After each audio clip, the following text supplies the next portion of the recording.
এবার দু বাড়িতে একসাথে ডাকাতি হলো। রাত আনুমানিক 2টায় 7-8 জনের একটি ডাকাত দল ছাদে উঠে সিঁড়ি রুমের টিনের আদল ভেঙে ভেতরে প্রবেশ করে ডাকাত দল। পরবর্তীতে সকলকে বেঁধে 2 ভরি স্বর্ণ, নগদ টাকা সহ সবকিছু লুট করে নিয়ে যায় ডাকাতরা। যে মানুষটাকে আমার পাশে দেখছেন, এই মানুষটা ব্রিফকেসে করে পরিবারের জন্য সামান নিয়ে আসছিল। সেই সামানের ব্যাগ আজকে কাফনের কাপড়ে ভরে গেল। আপনারা জানেন নোয়াখালীর এই দুর্ঘটনায় একই পরিবারের 7 জন মানুষ মৃত্যুবরণ। এখন আমি আপনাদেরকে দেখাবো ভিডিও সোশ্যাল মিডিয়াতে খুব বড় ভাইরাল হচ্ছে। প্রবাসী বার ভাইয়ের পরিবার নাকি লুট হয়ে গেছে, সেখানে নাকি ডাকাত পড়েছিল। বন্ধুরা, এমন একটা ভিডিও খুব ভাইরাল হচ্ছে, কিন্তু আপনাদেরকে সত্যগুলো আমি আপনাদেরকে দেখাবো। আসলে কি সেখানে লুটপাট হয়েছিল? চলুন সেই সত্যটি খোঁজার জন্য আমরা ভিডিওটি দেখবো। তাদের দিয়ে ওই ভাঙ্গি ঢুকছে, ঢুকি টিনের দিক ঢুকছে, ঢুকি দরজা ভাঙ্গি ঢুকছে, ঢুকি 5-6 জন 7 জন ঢুকি আমার মানি ঠিক করে দিয়েছে। মানি এরা আমার খাবার দিয়ে ভালো লাগে বাড়ি দিচ্ছে, সাথে সাথে এরা আমার মুখ বাঁধি ফেলেছে, ছেলে মেয়ে 2টার মুখ বাঁধি ফেলেছে। তাহলে তারপরে দেখছে আমাদেরকে রুমের মানে আলমারি সব কিছু খুলে সব কিছু মানে চাইছে, চেক করে দিয়েছে চাইছে। তাই আমার জিনিস টাকা সবগুলো নিয়ে গেছে। মারপিট প্রচুর মারপিট করছে। কানে 2 জোড়া গলা চেন, আংটি, টাকা মুখ বাঁধি ফেলেছে। তারপরে পিছনে রুমে নিয়ে আসছি। তারপরে হাঁটু মানে বসে কানে দুল লই বেশি। তারপরে হাত বাঁধছে, দেরিতে বাঁধছে, হাত বাঁধছে। তারপরে জিজ্ঞেস করছি কোনায় ব্যাংকের কোন টাকা উঠেছে, টাকা কোনায়। তারপরে আবার কোনায় কি আছে বেগিন জিজ্ঞেসে। মোট 3 জন আছিল সামনে, আর বাকিরা তল্লাশি করছে। 3 রুম তল্লাশি করছে। 3 জনরে বানিয়েছে। ইয়ারে অনেকক্ষণ পুরা ঘরে এলোমেলো করে ফেলেছে, কিচ্ছু হয় না। তারপরে আমাদের মারছে, মারানোর পরে আলমারি চাপি দিচ্ছে। তারপর আলমারি চাপি দিচ্ছে, খুলছে। তারপরে কিছু হয় না। তারপর কইছে আর তারপর আরাম্মু কানে দুল 2 জোড়া, গলা চেন, আরো টাকা, এগুলা দিচ্ছে। কথা কি কোন ভাষা সেটা বুঝছো? তুই একুলে কি আর তুই একুলে সাথে গেলে তুই একুলে না যাই বই থাকবি, এইসব বল। একুলে এরপর ডাকাতরা প্রবেশ করে পাশের বাড়ি কবিরাজ বাড়ি সংলগ্ন নূর মোহাম্মদের বাড়িতে। নূর মোহাম্মদের বাড়িতে সকলে বেড়াতে যাওয়ায় কেউ না থাকার কারণে সহজেই সবকিছু লুট করে নিয়ে যায় তারা। 3 ভরি স্বর্ণ, সৌদি 900 রিয়াল সহ বিভিন্ন প্রসাধনী এবং আরো অনেক কিছু লুট করে নিয়ে যায় বলে দাবি করেন নূর মোহাম্মদের মেয়ে নাজমা আক্তার। আমরা তো বাড়ি ছিলাম না, আমরা তাকে বিকেলে আপুর বাড়ি গেছি দুপুরে।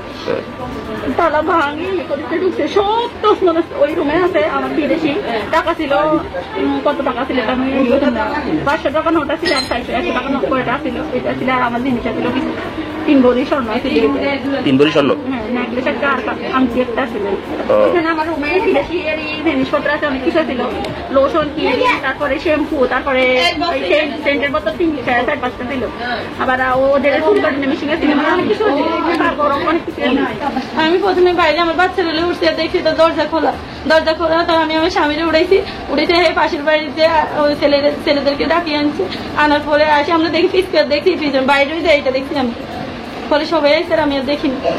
ঘরে কেউ ছিল না? না, ঘরে কেউ ছিল না। কোথায় ছিল? আমার বোনের বাড়িতে গেছিল। আচ্ছা, সব ফাঁকা ঘর, ফাঁকা ছিল না এই ঘরটা? জি, ঘর ফাঁকা ছিল। ওই পাশের ঘরে লোক ছিল?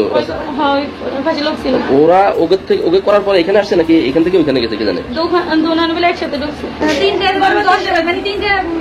10 মিনিট বাকি ফোন দিয়ে আমার কইতেছে দেখো তোর ঘরে চোর ঢুকছে না ডাকাত ঢুকছে, তোর ঘরে লাইট মারে। আমি অনেকজনকে ফোন দিচ্ছি। আমি ওইদিকে ওই বাড়ির ওইদিকে লোকের মানে কই সবাই তাইলে শুনবো। তারপর সবাইকে ফোন দিচ্ছি, কেউ ধর্ম, কেউ বলছে। তারপরে সবাই ভাই এই বলতেছে 7টা মানুষ মারা গেছে, কোনো সমস্যা নাই। আমার গাড়ি যা হয়েছে 8 দিন, কোনো সমস্যা না হয়। কেউ হাত দিতে পারবে না, ওর গাড়ির মালিকই বলতেছে। সুপ্রিয় দর্শক শ্রোতা, দেখতে পাচ্ছেন যে আমাদের মাঝে আছে এই যে বাহার ভাই, যিনি ওমান প্রবাসী বাহার ভাই। ওনাকে আনতে যে এই পরিবারের 7 জন মৃত্যুবরণ করেছেন। আর ওনার ভাই, উনি আসছেন, আপনি কোথা থেকে আসছেন? ওমান থেকে আসছেন। তো আরেক ভাই আছে ওনার, উনি আসছেন কোথা থেকে? সৌদি থেকে। তো আসলে আমরা এখন শুনবো ওনাদের মুখ থেকে আসলে কি ঘটনা ঘটেছিল। আর ওই যে চালক, ওই চালকের কি কারণে চালক তার এই অবস্থা করেছিল। এই যে আরেক ভাই, আপনার নাম কি ভাইয়া? মোহাম্মদ রুবেল। আপনি কোথা থেকে আসছেন? সৌদি থেকে। এই যে সুপ্রিয় দর্শক শ্রোতা, এই যে 3 ভাই, ওনাদের জীবনে যে আজকে করুণ ঘটনা ঘটে গেল, ওনারা আজকে জানাবেন। আমি গত মাসে 15 তারিখে টিকিট কাটছি। 15 তারিখ থেকে 4 তারিখ পর্যন্ত আমি আমার বাবাকে বলতেছি, বাবা একটা মুরব্বী দেখে একটা ড্রাইভার নিবে, যেন জোয়ান পোলাপান যেন না আসে, কেন আর পুরো ফ্যামিলি যাইব। আমি বলছি একটা সুন্দরের জন্য। বলার পরে ও একটা লোক আছে আমাদের বাজারের, নাম হচ্ছে বাবলু, ওর সাথে ও গাড়ি আছে, ও এরকম রেন্টেকার বানা দেয়। দেওয়ার পরে ওর সাথে কথা বলছে, ও একজন মুরব্বী ড্রাইভার দিবে আর ওর গাড়ি দিবে, বুঝতে পারছেন না। তারপর বাপের সাথে প্রতিদিন বলতাম, আমি ভালো ওর কথা আগে জিজ্ঞেস না বলতাম, মুরব্বী ড্রাইভার ঠিক আছে নি ড্রাইভার, এরকম তারা বলতাম। তো সে বলছে ওকে ঠিক আছে। যেদিন সে এদেরকে পাঠাইবো ঢাকা আমার রিসিভ করার জন্য, ওই দিন আমি এয়ারপোর্ট চলে আসি। ওমান টাইম সকাল 5টা বাজে আমরা ওইখান থেকে বাড়িছি। ওইখান থেকে বাড়ার পরে আমি এখানে টাইমের ওইখানে টাইমে আমি বিমানের ভিতরে ছিলাম। আমি এদের সাথে কথা বলতে পারিনি যে কোনো কারণে। এই ড্রাইভারকে আর আমি দেখি নাই। এরা আল্লাহ এদের হায়াত রাখছে, ওখান থেকে গেছে। যাওয়ার পরে আমি সবাই আসছে, আমার ফ্যামিলির ড্রাইভার ওই টাইমে আসে নাই। আমি আমার ফ্যামিলির সাথে কথা বলছি। আমার বাচ্চাকে একবার নিচে কোলে, আমার কোল থেকে নেমে গেছে। পরে ও ড্রাইভার আমাদের সামনে আসছে। আসার পরে আমি এরে দেখি বলতেছি আমি যাবো না। একদমই বয়স কম, 18 হবে না ওর বয়স, লাইসেন্স মনে হয় না এর কাছে। আমি বলতেছি ভাই আমি যাবো না, তোমার গাড়ি সকালে যাবো, তুমি রাত্রে ঘুমাও।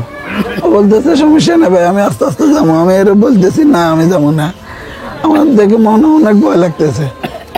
আমি আমার ফ্যামিলির সাথে, আমার ওয়াইফের সাথে, আমার বাচ্চার সাথে আমি বসি নাই, আমি সামনে ওর সাথে বসছি। আমার ভয় লাগতেছে কি করে এরম মিলে ড্রাইভিং করতেছে। মানে একটা রাস্তার এই মিডল, এখানে একটা খাদ, এইখান থেকে কাট নেয় ওখানে চলে যায়। এই পাশে দিয়ে 120-এ গাড়ি আসলে, 100-তে গাড়ি আসলে সামনে এটা উড়ে যাবে। কি বলতে পারছেন নি।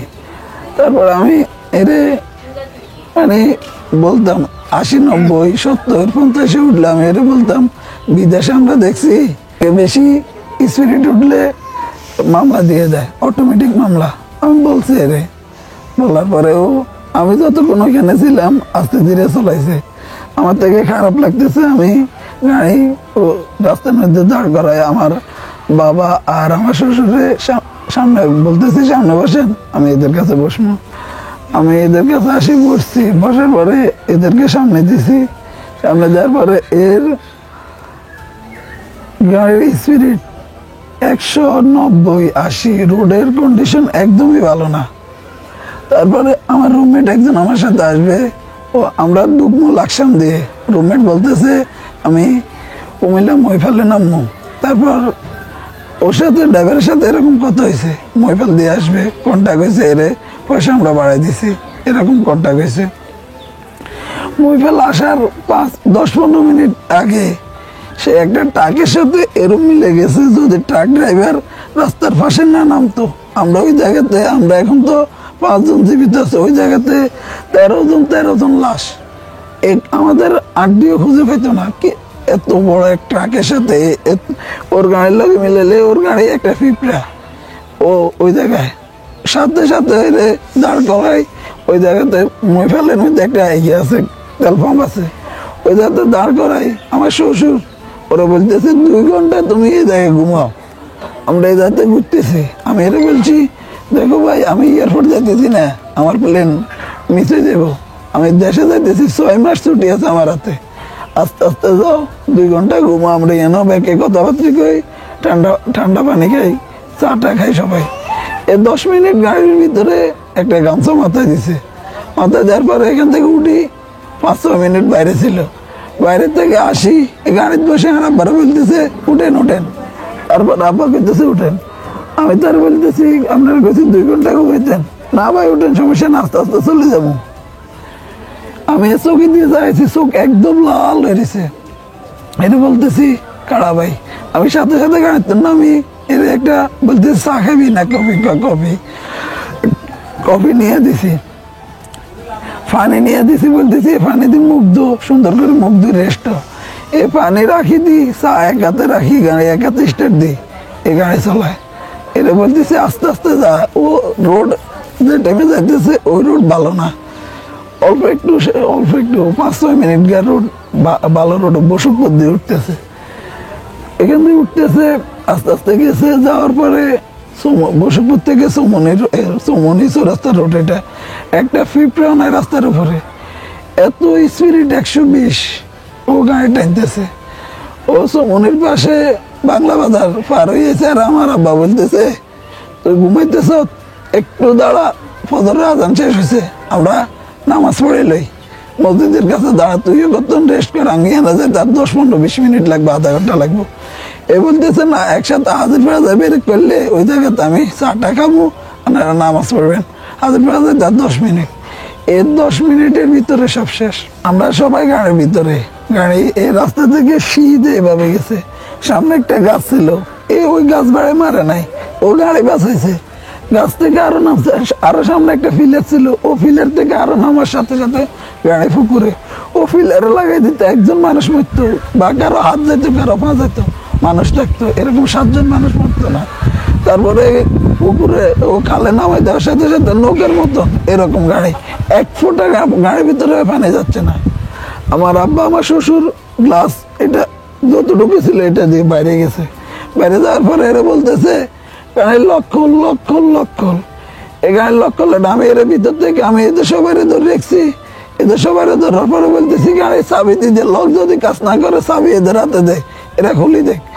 আমার বাচ্চা 3টা আছে, আমরা 3 ভাই, 3 ভাইয়ের বাচ্চা 3টা, আর 3 ভাইয়ের ওয়াইফ, ওই গাড়ির ভিতরে আমার নানু, আবার আমার মা, আমার মেজো ভাইয়ের ওয়াইফ কিভাবে বাইরে গেছে আল্লাহ মাহবুদে জানে, আমি দেখি নাই ও কিভাবে বাইরেছে। আমি এদেরকে ভিতরে রাখি, এরা বলতেছে চাবি দে, চাবি দেয় নাই, এই নিজের গেট খুলি গাড়ি থেকে বাইরে গেছে, গাড়ি এরকম নিচে চলে গেছে। আমার কিভাবে আমি নিচেতে, আমি গাড়ি থেকে বাইরেছি আমি নিজে জানি না। ওখান থেকে আমি ওইখান থেকে বাড়ার পর, বাইরে আসার পরে সবাই টানতেছি, কেউ আসতেছে না, কেউ আসতেছে না। আর আমাদের দেশের মানুষ এত খারাপ মানুষ ভাই, রাস্তার পাশে দাঁড়ায় ভিডিও করে, আমি সবাই পা যাচ্ছি ভাই, 5-6 জন 10 জন মানুষ নামলে এদেরকে উঠাইতে পারি, কিন্তু কেউ নামে না, সবাই 999 কল দেয় আর ভিডিও করে। আর 999 কল দেওয়ার পরে আমাদের আসবে ডুবুরি বাঁচাতে, আসছে আমাদেরকে ফায়ার সার্ভিস বাঁচানোর জন্য। আমাদের দেশের কানুন সিস্টেম এটা, আমাদের দেশে লাগবে ডুবুরি, ওরা আনতেছে ফায়ার সার্ভিস, আমাদের দেশের সিস্টেম। মানুষ আমরা ভাই বিদেশে, আমরা এখনো বয়স হয় নাই, আমরা 2 বছর 3 বছর, আমরা 2-3 বছর যা দেখছি বিদেশে একটা কিছু আগুন লাগিয়ে গেছে, আগে মানুষের বাইর করে আনে, সামান পড়ে যাক, যে তরফ থেকে নিয়ে আসে মানুষকে, আর আমার দেশের মানুষে ভিডিও করে, মানুষ মরে যাক, কোনো সমস্যা নেই। আমি এদের বিষয়ে কিছু বলতে চাই, বলতে দেখেন আমাদের 7টা লাশ, আমি এদেরকে পোস্টমর্টম করতে চাই না, আমরা এদেরকে পোস্টমর্টম করতে চাই না, কেননা এরা এমনিতে গেছে, আর শেষ করতে চাই না এদেরকে। আর প্রশাসনের কাছে বলতেছি যদি পোস্টমর্টম ছাড়া এদের কোনো বিচার করা যায়, করতে পারে, সমস্যা নেই, কিন্তু আমরা পোস্টমর্টম চাই না। একটাই আবদার, এরে যখন লাশ সবাইকে উঠে ফেলাইছে, উঠানোর পরে আমার স্বাস্থ্য ভাই বলতেছে আমার ভাই বিদেশ থেকে আসছে, কোনো সামান ভিতরে আছে কিনা আমি দেখি, এই বলতেছে 7টা মানুষ মারা গেছে, কোনো সমস্যা নাই, আমার গাড়ি যা হয়েছে হাত দেন, কোনো সমস্যা না হয়, কেউ হাত দিতে পারবে না। ওর গাড়ির মালিক বলতেছে তা আমার লাশ মারা গেছে, সমস্যা নাই, গাড়ির দেন, কোনো সমস্যা না হয়। তারপরে সে আমার স্বাস্থ্য ভাই একটা পাত্র নিয়ে গাড়ির লাশ বাড়ি মারছে, তুই কি বলতেছ, আমার স্বাস্থ্য বাইরে মারতে, স্বাস্থ্য ভাইয়ের গায়ে হাত দিছে। আমি বলতেছি এই প্রথম আসি ড্রাইভারকে আমার সামনে থেকে বাইর করে দিয়ে, বলতেছে আমি আছি, ড্রাইভার যাক, এরে ডাক্তারের কাছে নিমো ভাই, ড্রাইভার সুস্থ ভাই, তারপরে পাঠাই দেয়। আমি বলছি ওকে তুমি আসো। তারপরে আমি এরে বলতেছি বাকি রে তুই বলছো তুই আসো, ড্রাইভার রেফার করে দেস, এখন তুই কি করলি, আমারও ধাক্কা মারছে। তারপরে আমার ওয়াইফ ওই গাড়ি থেকে বাইর করার সাথে, ও জীবিত ছিল, গাড়ি থেকে বাইর করার পরে ন্যাশনাল হসপিটালে নিছে, ন্যাশনাল হসপিটালে নেওয়ার পরে ওইখানে ওর অক্সিজেন লাগেছে, অক্সিজেন নিছে, ডাক্তার বলছে ওর জীবিত, এখনো জীবিত আছে। ন্যাশনাল থেকে অ্যাম্বুলেন্স নিয়ে বলছে প্রাইমে যাইতো আইসিইউর ভিতরে ইমার্জেন্সি নেওয়ার জন্য। ওইখানে যাওয়ার পরে প্রাইমের ডাক্তারকে ডাক্তার আসছে, আসার পরে ডাক্তার বলতেছে আমরা পুলিশ ছাড়া চিকিৎসা আমরা নিই না, পুলিশ লাগবে, মানুষ মরে যায় ও শিখে পুলিশ লাগবে। আমার ওয়াইফের তিন বোন একসাথে ডাক্তারের ফাঁসাবি ধরছে, পুলিশ আমাদেরকে ওইখান থেকে পাঠাইছে, এ চিকিৎসা করেন, এরা বাঁচান। ও বলতেছে আমরা পারবো না, পুলিশ লাগবে, ওদেরকে ওইখান থেকে বাইর করে দিছে ধাক্কা মারি, নেয় নাই। পরে আমার ওয়াইফকে ওইখান থেকে রিটার্ন করে সমনি চৌরাস্তা আনছে, আর ওইখানে মারা গেছে আমার ওয়াইফ। প্রাইম হসপিটাল সমনিটা মাইজদি হসপিটাল রোডে যেটা বড় ওইটার মধ্যে চাইলে আয়াত মত আল্লাহর হাতে, ও চাইলে কিন্তু বাঁচাইতে পারতো। আমার অবশেষ একটা কথা বাকি আছে, আমি যে ভুল করছি এই ভুল যেন এটা আর কেউ না করে। কেননা আমি প্রবাস থেকে আসছি, আমার ফ্যামিলিকে আমি বাড়িতে আসলেও দেখতে পারতাম, জাস্ট একটু ভালো লাগার জন্য, মনে একটা শান্তি লাগার জন্য প্লেন থেকে বাইরে হওয়ার সাথে সাথে দেখতে পারি। আমি আর 4 ঘন্টা লেট করলে অথচ সবাই বাঁচত, সব সুন্দর হইতে পারতো। এরকম বলে আর কেউ করেন না। এটা বাড়িতে থাকলে আপনার 4 ঘন্টা, ওইখান থেকে 10 ঘন্টা 12 ঘন্টা জার্নি করে আসেন, আর 4 ঘন্টা জার্নি করলে কিছু হবে না ভাই। সবাই বাড়িতে আসেন, এরকম রেন্টেকার নিয়ে আর কেউ যায় না ভাই। আর যদিও যান, ড্রাইভার যাচাই করবেন, অল্প বয়স্ক ড্রাইভারকে। ও যত রেন্টেকারের মালিক আছে ওদের 10টা 5টা গাড়ি আছে, ওদের একটা গাড়ি চলে গেলে কোনো সমস্যা নেই, কিন্তু আপনাদের একটা ছেলে মেয়ে, একটা পরিবারের একটা মাথা চলে গেলে আপনারা পথে বসে যাবেন ভাই।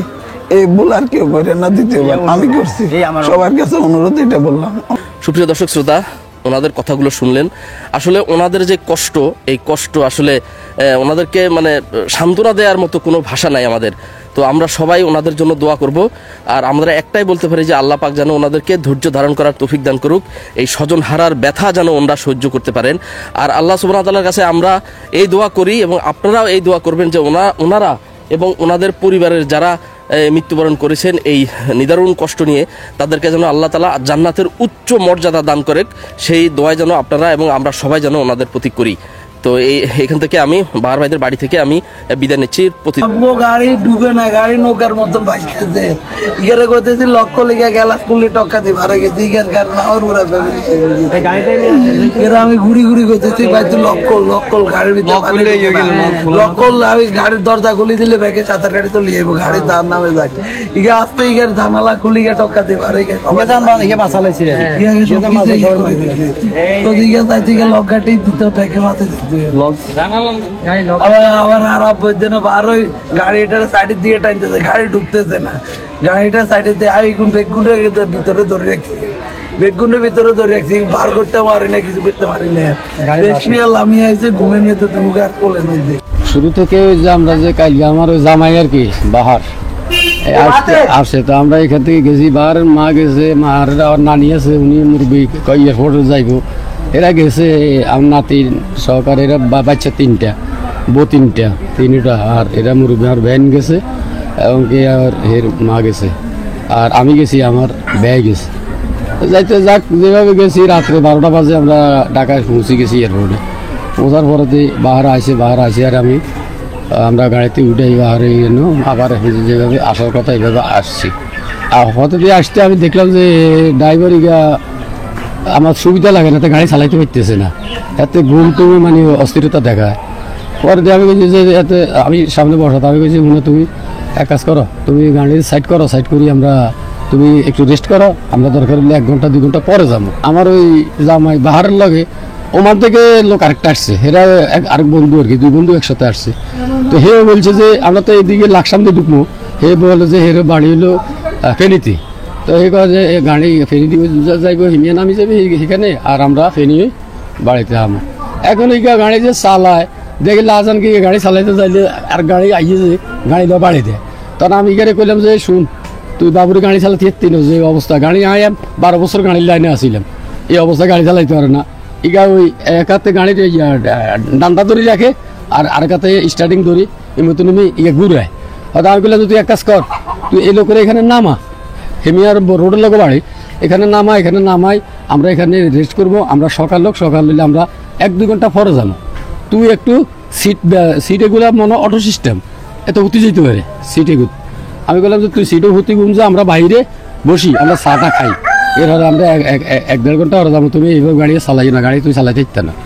এই কথা হরে দিয়াতে কতক্ষণ হেন কাত্তিতে আমরা বাইরে চাটা খাইতেছি, মই এই বোটো ব্যাগ করে লই খাইতে আমি এত না এমনি আমার ভাই রই মিয়া, এই মিয়া টকা উঠি কয় ভাই ভাই হাতে যাইতে পারবো, উঠেন আপনি উঠেন, ব্যাগ উঠি ব্যাগের উঠে এলাইছে, হাতে আই হাতে উড়াইতে যে হাতে যে আবার গাড়িতে লক দিয়ে এলাইছে, এটা আর আমি আমার নলেজও নাই।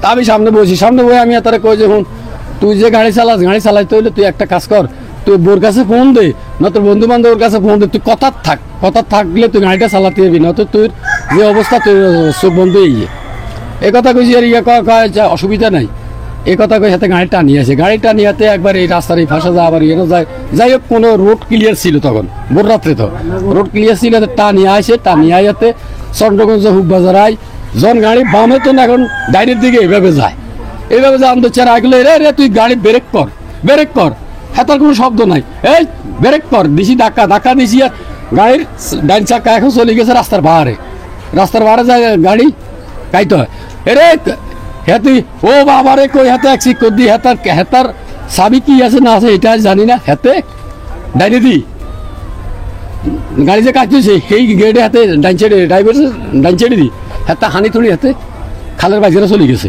এখন আমি বাম সাইডে বসাত, আমি কি করি তুই আমার হাত, আমি ওই এখন আর দিশাই না, গাড়ি তো হানি, তা আমি ওই আমার আর্ধেক উষা দিছি, আর গ্যালাসিয়ান ভাঙে গেছে, আর আমি আসতে নিছি বাইরে গেছি, বাইরে ব্যাগ তো ভিতরে, আর বাইরে যাই আমার শিক্ষক চেরে তোরা বেগুর সামনে আয়, পিছনে ওই যে পিছনে বাইরে গেছি আমি, দরজাটা টাইম লক এ চাবি দে হাসুরি আমি হারি যা, চাবি দে লক খুললে আমার একটা লোকও মারা যায় না, একটা বাচ্চাও মারা যায় না।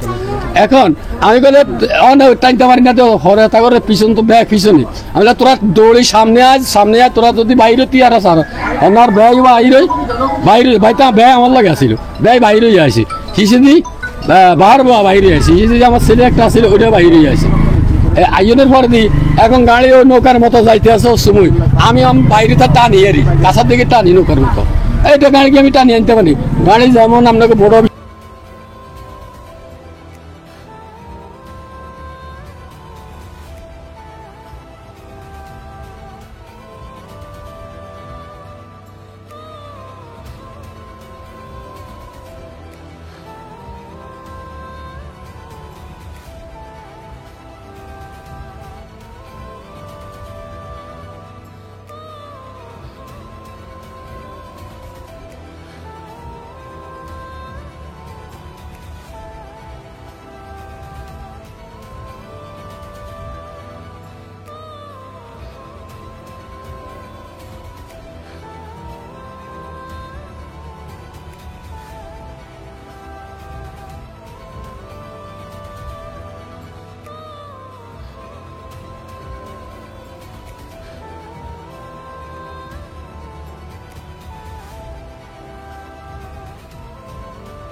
ভিডিওর মাধ্যমে আপনারা জানতেই পেরে গেছেন মানুষ কিছু টাকা ইনকাম করার জন্য তারা কীভাবে ভিডিওগুলো আপলোড দেয়, বলছে যে প্রবাসী বাহার ভাইয়ের ঘরে নাকি লুটপাট হয়েছে, তারা সেই ভিডিওটিকে কাটছাঁট করেছে, মানুষকে বিভ্রান্ত করেছে, এমন ইউটিউবারদের জন্য আজ পুরো ইউটিউবটা বদনাম হয়ে যাচ্ছে যে গুজবের কারণে। বন্ধুরা এই ভিডিওটি আশা করছি আপনাদের ভালো লেগেছে, ভালো লাইক করবেন, কমেন্টে জানিয়ে দেবেন, ধন্যবাদ।